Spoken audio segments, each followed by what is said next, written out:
Bonjour et très heureuse de vous retrouver pour votre magazine Tous Frères. Aujourd'hui, je vous propose de vous émerveiller. Comment ? Grâce à l'accueil d'un nouveau-né, notamment dans la communauté musulmane. Quand un enfant arrive, c'est souvent signe de joie, de bonheur et aussi de questionnement. C'est toute la famille et même la communauté qui peut être chamboulée. Un écrivain et philosophe norvégien, Jostein Gaarder, résume bien cette situation. Naître, c'est recevoir tout un univers en cadeau. Entrons justement dans cet univers grâce aux soignants du service de la maternité du centre hospitalier de Mayotte. Chaque jour, plusieurs dizaines de bébés y naissent. Nous verrons ensemble quelles sont les traditions qui entourent l'accueil du nouveau-né. Une fois que l'enfant est né, il est important de l'accompagner ainsi que sa famille dans cette nouvelle relation naissante. Les sages-femmes ont un rôle déterminant dans cet accompagnement. Immersion dans le quotidien de Juline, elle a créé son cabinet à Mayotte pour apporter conseils et soutien aux nouveaux parents. Dans la chronique cette semaine, coup de projecteur sur les naissances dans la Bible. Comment sont-elles vécues ? Que dit l'Écriture sur les nouveau-nés ? Nous parcourrons ensemble l'Ancien et le Nouveau Testament. Naître à la vie, un bouleversement pour de nombreuses familles, un changement d'autant plus important lorsqu'il s'agit de la naissance de Mohamed, considéré comme un messager de Dieu dans le Coran. Luciano vous raconte le début d'une nouvelle ère pour de nombreux croyants.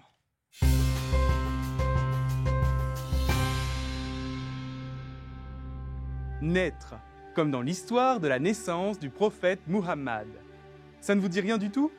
Venez, je vous embarque dans ce récit issu de la tradition de l'islam. Une nuit, à la Mecque, une femme prénommée Amina, elle s'endort auprès de son mari Abdallah et fait un rêve très particulier. Elle voit un arbre qui porte des étoiles. L'une d'entre elles est plus éclatante que toutes les autres. Tout à coup, cette étoile tombe sur ses genoux et un ange lui apparaît en disant « Tu es enceinte du meilleur des messagers et du maître des croyants. » Amina se réveille et raconte tout à son époux. Ils s'émerveillent. Ils vont très vite comprendre que l'arbre, c'est Abraham, que les étoiles, ce sont les prophètes, et que l'étoile la plus éclatante représente le prophète qui va naître d'Amina. Le temps passe, et chaque mois de sa grossesse, un prophète apparaît à Amina. Tous lui annoncent la bonne nouvelle de la naissance du messager de Dieu. Mais le 6e mois, elle va vivre un drame. Abdallah tombe malade et décède rapidement. Cependant, Amina met toute sa foi en Dieu et ne désespère pas. Peu avant la naissance du prophète, Amina entend une voix qui lui dit « Tu portes en ton sein le Seigneur de ce peuple. Tu lui donneras comme nom Muhammad, ce qui signifie « celui qui loue Dieu abondamment ». Et un lundi soir, la 12e nuit du 3e mois lunaire de l'année 570, le prophète Muhammad naît. Une lumière sort d'Amina et éclaire de l'Orient à l'Occident. 3 anges se précipitent pour le laver avec une eau parfumée. Et de nombreux autres signes marquent cette nuit si particulière. Ainsi, la naissance du prophète Muhammad marque le commencement d'une nouvelle ère pour nombre de croyants. C'est lui qui sera reconnu par certains comme étant le messager de Dieu. Et c'est pour cela qu'on en parle encore aujourd'hui. Et on va continuer à en parler avec Aurélie. Bonjour Aurélie, tel un an sur ce plateau, n'est-ce pas ? Ah, quand même. Alors maintenant, je vais vous emmener avec les cigognes. Pourquoi ? Parce que ces cigognes nous emmènent à Mamoudzou, dans l'une des plus importantes maternités de France, au centre hospitalier de Mayotte, le CHM. Nous avons eu la chance de rencontrer le personnel qui s'occupe des bébés et de leurs parents. Exactement. Et avant de commencer, d'après vous Muriel, combien y a-t-il de naissances par jour dans le département ? Je dirais plusieurs dizaines, mais pas trop, 10, 12. 13, 15? Alors, il y en a une trentaine. Ah, une trentaine de bébés nés chaque jour dans ce service du CHM ou dans l'une des 4 maternités périphériques de l'archipel. Il y a des mamans qui viennent également de toute la zone des Comores et Mayotte est très souvent présentée comme la plus grande maternité de France. Nous y avons suivi le docteur Soumet Abbas. C'est grâce à lui qu'on a pu faire ce sujet. Il est chef du service de néonatologie et du pôle enfant du CHM. Notre correspondante Taslima a eu la chance d'y passer toute une journée. Et qu'est-ce qui fait la spécificité du CHM, surtout lorsque l'on sait qu'il y a 4 maternités périphériques? Alors, c'est le seul endroit qui dispose d'un service de réanimation avec des caissons comme celui-ci, un réel besoin quand les bébés ne naissent pas en bonne santé. Et la pression est donc très forte pour le personnel soignant qui s'efforce d'accueillir le nouveau-né de la meilleure des manières. Alors, comment accueille-t-on les nouveau-nés à Mayotte? Quelle place tiennent la tradition et la religion dans cet accueil? Reportage de Taslima Abdou Hamza.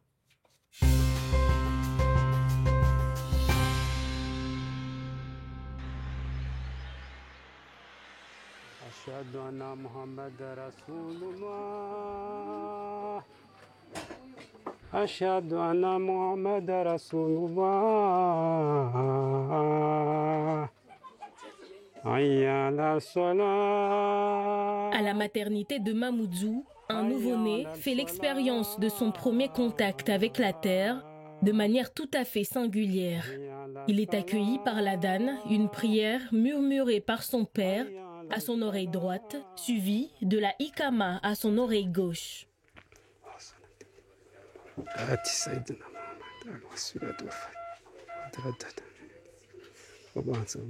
Ces prières revêtent une signification profonde.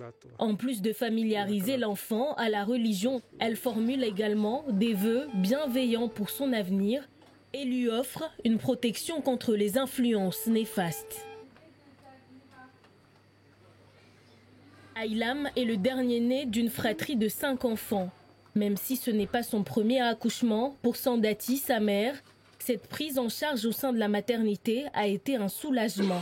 Elle a été accueillie avec soin malgré un centre hospitalier débordé. Il y a beaucoup de monde à gérer en même temps, donc forcément il y a des petits moments où c'est pas ça, mais on voit que l'équipe aime leur travail, qu'ils font vraiment le maximum. Dans quelques jours, Sandati rentrera chez elle avec Aylam, où elle observera d'autres rituels de naissance. Pour une femme mahoraise, lorsqu'on accouche, c'est vraiment un moment où on est traité comme une princesse, je dirais, parce que ça soit si on accouche par césarienne ou normalement, ben, on a à peu près 40 jours où on reste sur le lit, à part nous occuper de notre bébé et de nous-mêmes. On nous fait à manger, on nous fait des massages, on nous fait des bains, on est vraiment chouchoutés, quoi. Donc c'est un moment vraiment particulier qu'on adore tout ça. Au sein du centre hospitalier de Mayotte, le service de néonatologie occupe une place cruciale dans l'attention et les soins accordés aux nouveau-nés. Malgré un sous-effectif chronique, une équipe médicale de plusieurs sages-femmes, d'infirmiers et d'aides-soignants veille avec dévouement au bien-être des bébés. Le docteur Abbas dirige le service de néonatologie depuis 11 ans. Ici, on est dans l'UF qu'on appelle communément la nurserie. Donc, c'est là où on accueille les nouveau-nés qui vont bien, qu'on réalise les soins de santé, les pesées des bébés, les bains, qu'on fait les prises de sang. Donc, tout se passe ici pour le nouveau-né. Parmi les naissances quotidiennes dans ce service, certains nouveau-nés ont besoin de soins particuliers. Le docteur Abbas est aussi l'un des pédiatres spécialisés en cardiologie et en néonatologie. Donc pour l'enfant qui va bien sûr, sa prise en charge se fera à la maternité, en maternité. Et pour tous les enfants effectivement qui vont mal et qui sont malades, qui ont besoin d'un suivi ou d'une surveillance spécifique, on va les transférer ici en médecine néonatale ou en réanimation néonatale pour leur surveillance. Ici, des bébés nés prématurés, trop petits, et ceux nés à terme mais qui sont malades à la naissance, sont accueillis chaque semaine. À 31 ans, Rassalati a donné naissance prématurément à son bébé, à 34 semaines d'aménorrhée seulement. Il a été immédiatement pris en charge en service de néonatologie et de réanimation. Le bébé était hospitalisé en réa d'abord et après la prise en charge en bas s'était super bien passé. Moi ici aussi, hein, je n'ai pas à me plaindre et tout, hein, ça s'est super bien passé. Au sein de ce centre hospitalier, on a enregistré plus de 10 000 naissances l'année dernière. La demande croissante de soins pour les bébés constitue un défi majeur pour le corps soignant.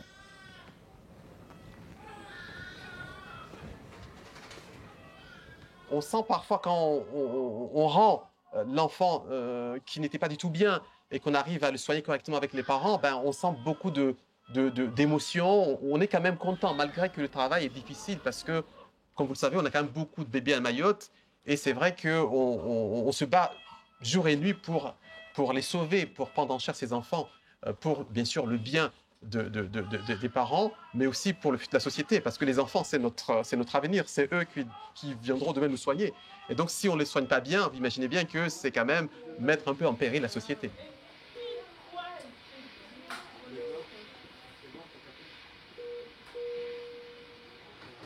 Non loin du centre hospitalier, nous retrouvons Insa de Ngizijou.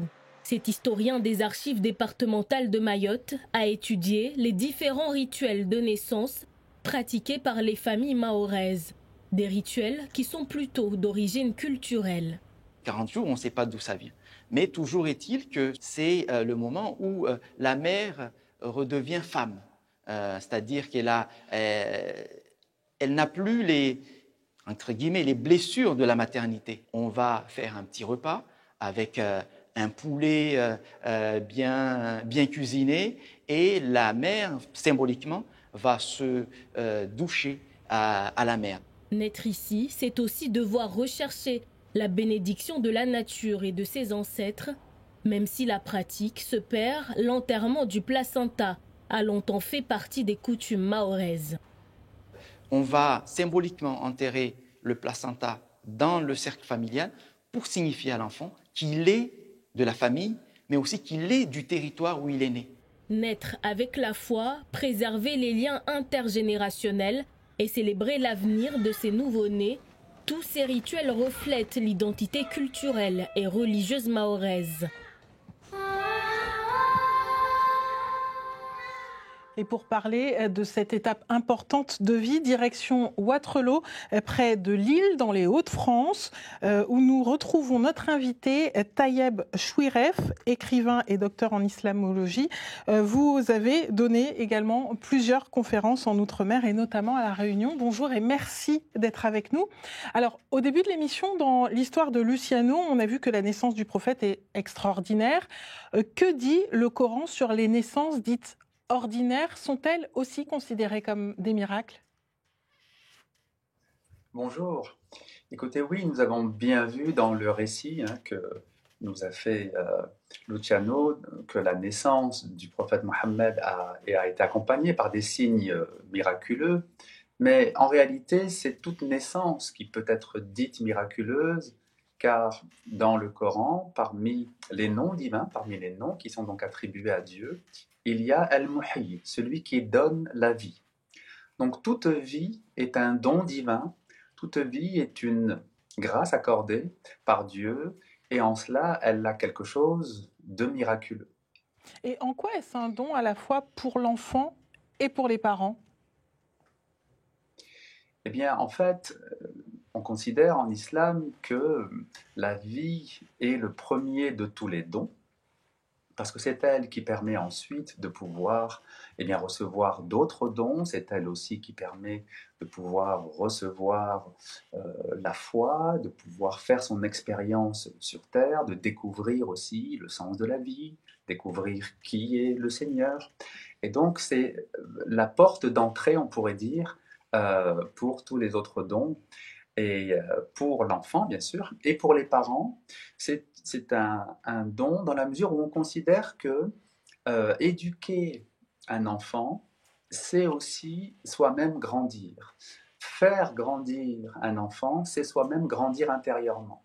On considère donc que finalement, les parents aident l'enfant à grandir, mais l'enfant aide les parents aussi. En fait, ils grandissent ensemble. Voilà. Et une fois que l'enfant est né, que nous disent le Coran et les hadiths sur cet accueil? Est-ce qu'il y a des recommandations pour les parents notamment? Alors oui, d'abord, il y a cette parole du prophète qui est fondamentale, qui dit que c'est un droit de l'enfant sur les parents de recevoir un beau prénom et de recevoir une belle éducation. C'est-à-dire que déjà par le choix du prénom, choisir un prénom qui a une consonance positive, qui indique une ou des qualités, c'est déjà accueillir l'enfant avec bienveillance et c'est déjà lui souhaiter en quelque sorte qu'il réalise les qualités ou les vertus exprimées par le prénom. Et donc il y a effectivement, comment dire, c'est un droit de l'enfant d'avoir non seulement ce beau prénom, mais aussi d'être accompagné au quotidien dans cette éducation, dans cette transmission, dans cet amour qui va l'aider à grandir. Hein. On dit en islam qu'on ne grandit pas que par la nourriture, mais on grandit aussi par tout ce que l'on reçoit, l'attention et l'affection que l'on reçoit. Alors, vous parliez d'attention et d'affection. Alors, ça se traduit par le nom que l'on donne à l'enfant. Mais on a vu aussi dans le reportage qu'il y avait les 40 jours qui suivaient la naissance. Y a-t-il d'autres traditions qui accompagnent ces naissances? Oui. Alors, il y a ce qu'on appelle la aqiqa.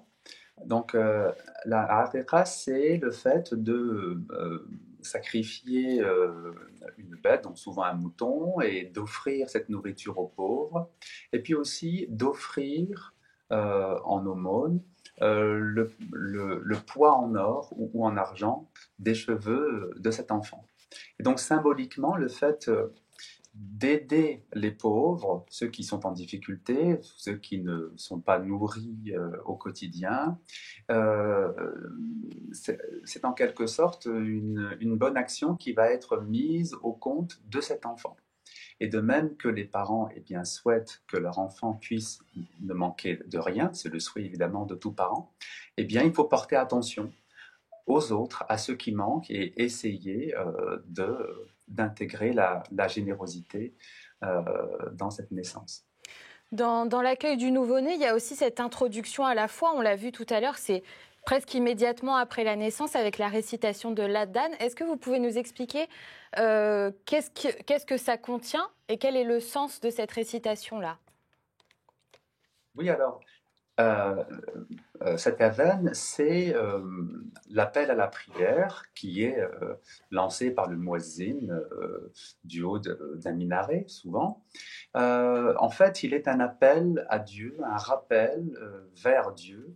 Et le fait de le réciter à l'enfant, c'est symboliquement faire en sorte que sa venue sur Terre soit marquée par la foi, marquée par le rappel de Dieu. Alors certes, il ne comprend pas le sens de chaque parole, mais on considère que le cœur de chaque enfant est sensible à la foi parce que, comme on le dit, l'enfant naît selon la pureté primordiale, la fameuse fitra. Et cette pureté primordiale fait que son cœur est sensible à la foi. Donc la première parole que l'enfant va entendre, c'est cet appel à la prière. Et puis il est recommandé aussi en fin de vie que la dernière parole que le mourant entend soit la shahada, c'est-à-dire le témoignage de foi. Et de manière à ce que finalement toute cette trajectoire de vie soit encadrée par la foi, du premier jour jusqu'au dernier jour. Donc, symboliquement, il y a quelque chose de très symbolique derrière. Merci Tayeb Chouirev. Je rappelle que vous êtes écrivain, conférencier et docteur en islamologie. Et direction maintenant Mayotte, Aurélie, plus précisément dans le sud de l'île. Nous avons eu la chance de rencontrer une femme passionnée exerçant une profession indispensable lorsque l'on parle de naissance. C'est le métier de sage-femme. Exactement Muriel. Et nous sommes allés rencontrer Juline. Elle est originaire du sud de la France. Elle exerce depuis 5 ans et elle a quasiment fait ses premiers pas de sage-femme à Mayotte, justement. Elle me disait qu'elle était fascinée par les femmes enceintes déjà toute petite et qu'elle avait toujours voulu faire ce beau métier. Et comment est-elle arrivée à Mayotte? Alors, à la base, elle devait rester 4 mois. Finalement, ça fait 4 ans qu'elle y est. Donc, Une histoire d'amour, donc, avec Mayotte. Exactement. Vous allez le voir. Et ici, nous sommes allés donc dans son cabinet où les femmes mahoraises lui livrent leurs pensées les plus intimes. Elle me l'a dit, pour une maman, faire confiance à une sage-femme, c'est lui confier son corps, celui de son bébé, mais aussi toutes ses inquiétudes et ses incertitudes. Alors, en quoi consiste le métier de sage-femme? En quoi ces bonnes fées sont-elles indispensables à l'accueil du nouveau-né? Reportage de Taslima Abdou Hamza.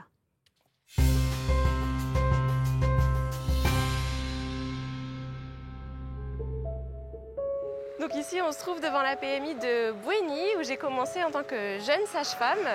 J'ai été diplômée en juin 2018. Je suis arrivée à Mayotte en février 2019 et j'ai commencé à travailler ici au mois d'avril 2019 pendant 1 an et demi avant de m'installer en libéral. Alors je pense que mon premier accouchement, c'était pendant ma première année de sage-femme. Je devais avoir 18 ans, alors 18 ou 19 à peine. Et c'était exactement ce à quoi je m'attendais. C'était un grand waouh, plein d'émotions. J'étais évidemment que spectatrice à ce moment-là. Hein. Mais je me suis dit, OK, c'est ce que je veux faire. Je veux reproduire cette émotion. Je veux être comme ça dans l'intimité des couples. Moi, à la base, je suis venue à Mayotte pour 4 mois. Donc, je n'avais pas du tout prévu de rester aussi longtemps. Ça fait 4 ans et demi que je suis là. J'ai commencé en PMI en me disant que ça allait me faire une petite expérience, que j'allais faire comme ça des consultations, découvrir un peu la culture de Mayotte. Voilà. J'avais pas forcément de projet à long terme. Finalement, de 4 mois, j'ai décidé de rester 1 an et puis je voulais plus partir. Ici, on est à Mzoazia, devant notre maison médicale composée de médecins, sages-femmes et infirmiers. Sirati, bonjour, on y va?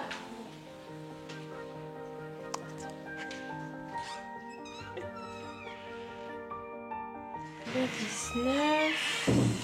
Elle a 15 jours pile aujourd'hui. Elle fait toujours bien pipi, bien caca. Oui, il n'y a pas de souci particulier.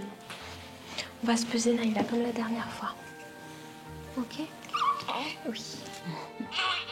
Oh bah oui, c'est compliqué.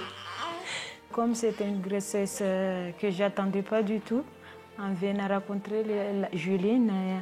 J'ai parlé de mon histoire, elle m'a beaucoup soutenue, elle m'a conseillé. Et elle m'a suivie jusqu'à là. En tant que sage-femme, on a un lien privilégié avec les patientes parce que si elles viennent nous voir, c'est qu'elles nous témoignent leur confiance. Et on rentre quand même dans leur vie intime, que ce soit leur vie sexuelle, leur vie de couple, leur vie pendant la grossesse. Moi, j'adore parce que je trouve ça magique de rencontrer une maman avant sa grossesse. Qu'on partage la grossesse ensemble, qu'on ait ce lien-là pendant toute la grossesse et qu'après on rencontre le bébé à la fin, c'est vraiment c'est une chance incroyable et c'est le témoignage d'une confiance absolue.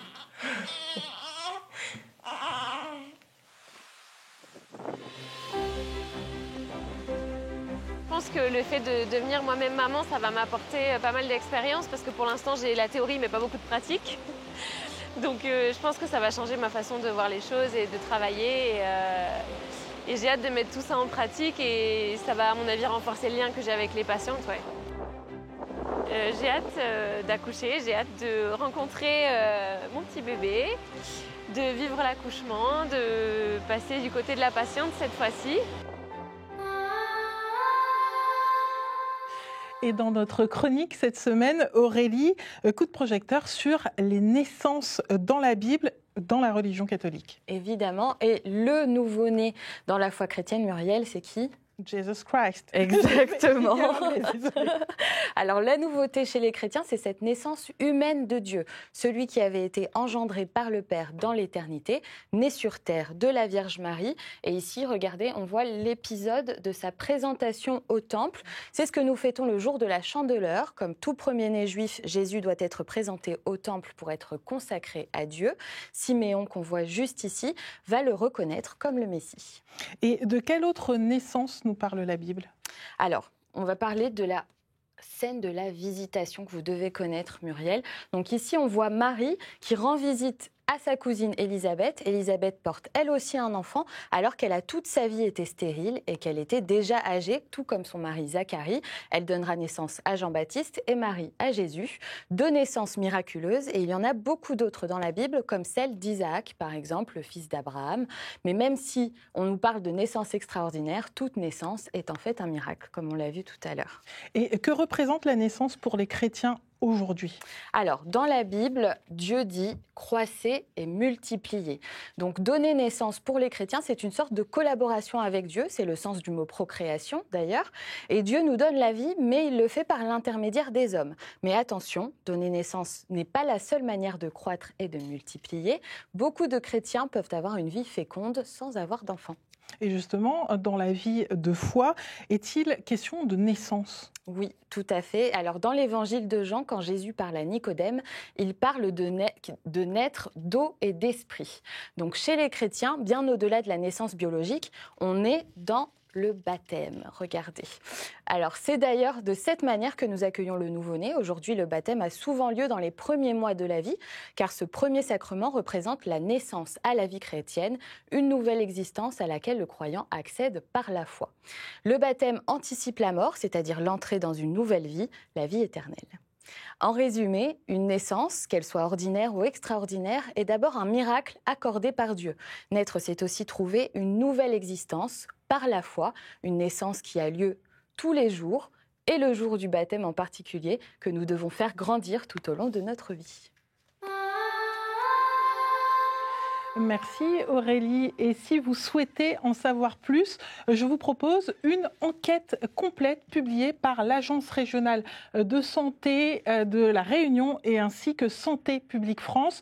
Selon les résultats de cette enquête, il y a encore de nombreux efforts à fournir autour de la périnatalité, c'est-à-dire toutes les circonstances qui entourent la naissance. Objectif, améliorer le parcours des femmes et des nouveau-nés. Un dossier et plusieurs reportages à retrouver sur le portail d'Outre-mer, la première. Et une fois adulte, que diriez-vous de renaître? C'est ce que vous propose le Jour du Seigneur avec 8 documentaires inédits sur ce thème, comme par exemple l'histoire de jeunes locataires de l'association Marthe et Marie de Nantes, structure accueillant des futures mamans isolées ou mères célibataires en difficulté. 6 ans après, nous sommes allés les rencontrer.